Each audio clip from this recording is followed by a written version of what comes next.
Na-disappoint nga lang si Annalyn sa mga nangyayari. Buong akala niya ay magiging masaya na sila at magiging okay na nga ang lahat. Subalit, iba ang nangyayari. Lang gumugulo nga ang sitwasyon dahil itong mag-ina ay talagang ayaw paawat. Nanggigigil talaga sila kay Annalyn at nung nabalitaan nila ito ay gumawa na naman sila ng hakbang na hindi na makalapit nga itong si Annalyn. Maging itong si Zoe ay nagdraba pa sa kanyang daddy para lang makumbinsi na talagang lumayo na dito kay Annalyn. Ulit-ulit lang ang senaryo, ngunit ito ang malinaw sa lahat. Itong si RJ ay hindi na maintindihan ang inaasal nitong si Moira dahil nasobrahan na ang pagkadamot nito sa kanya. Nag-away nga ang mga ito at nagsigawan sa harap mismo ni Zoe.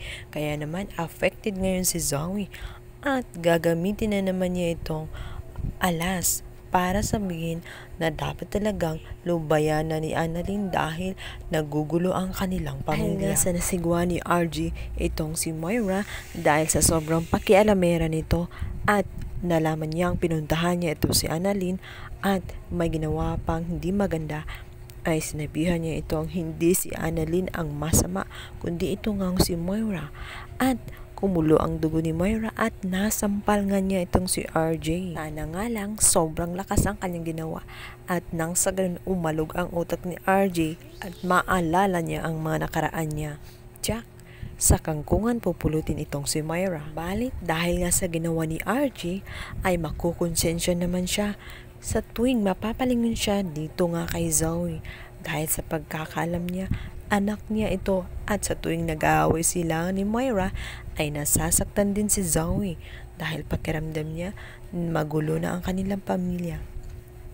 Kaya naman madadaan na naman siya sa iyak-iyak nito at makukuha na naman siya sa mga pang-uuto ni Zoe. Samantala, ito namang si Annalyn at si Lynette ay magkakaroon ng hindi pagkakaintindihan dahil naiinis nga siya kay Annalyn dahil pilit pa rin lumalapit kay RJ.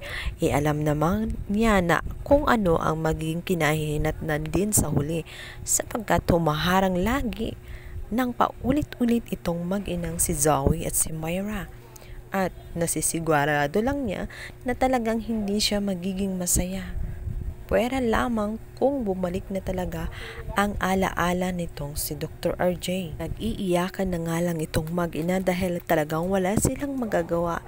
Gusto man ni Annalyn subalit talagang hindi pwede dahil nahahabag lang si Lynette tuwing nakikita niya itong nasasaktan nila Moira at ni Zoe. Hanggang kailan kaya ang pagtitiis itong si Annalyn?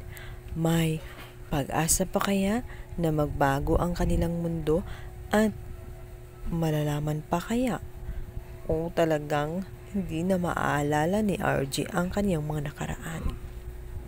Ang lungkot naman. Nga na lang natin guys kung ano pa ang posibleng mangyari. Maraming salamat sa pakikinig at panunood. Please don't forget to like and subscribe my YouTube channel.